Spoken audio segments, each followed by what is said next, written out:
Hey, Daily Dosers, this is Pastor Larry here again. And last Friday, I concluded kind of a week in which we were looking at encouragement.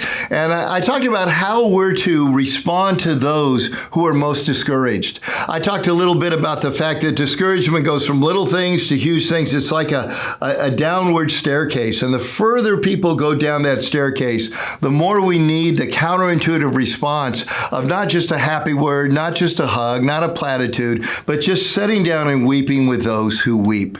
That's what we do when people are down towards the bottom of that staircase of despair and discouragement.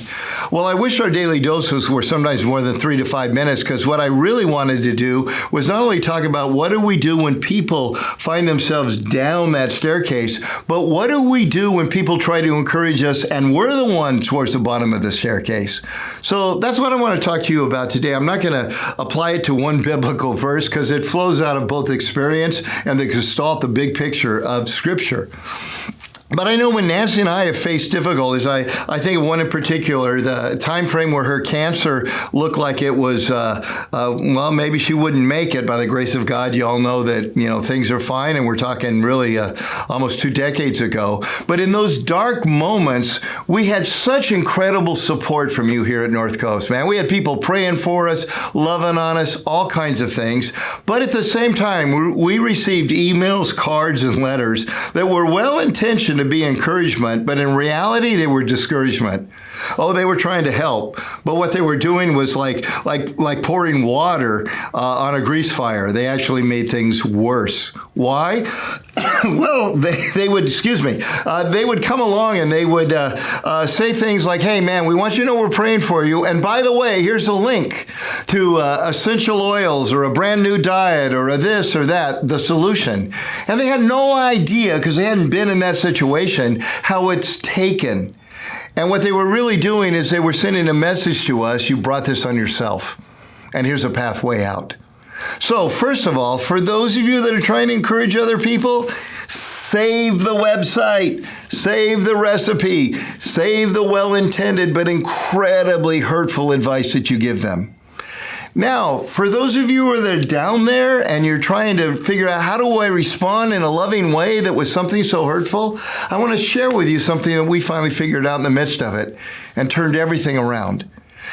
You see, our kids were young at that point, and I really like flowers and landscaping. And so I always kept my pots so that they were full of blooming flowers and all kinds of stuff like this. And then the kids would go out there and they would mess it up. Now, during this time of Nancy's cancer, they would even go out there and cut some of the flowers, or actually pull them off, and they put them together in a little ugly bouquet. Flowers they weren't supposed to have picked, put together in a way that was anything that was beautiful, and they would bring them to Mom. And we would think it was the most beautiful bouquet ever given. Why? Because we saw the heart that was giving it, not the flowers that were in their hand. And that became a metaphor for us to respond to all the people who came with well-intended but hurtful advice that unintentionally, without meaning it, was actually saying, you brought this on yourself, let me tell you how to get out of it.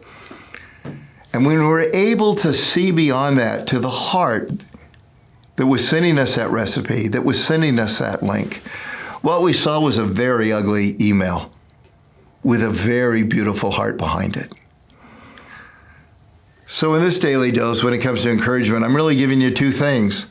Those of you that are trying to encourage people down here, don't give them a recipe, give them a hug and give them tears.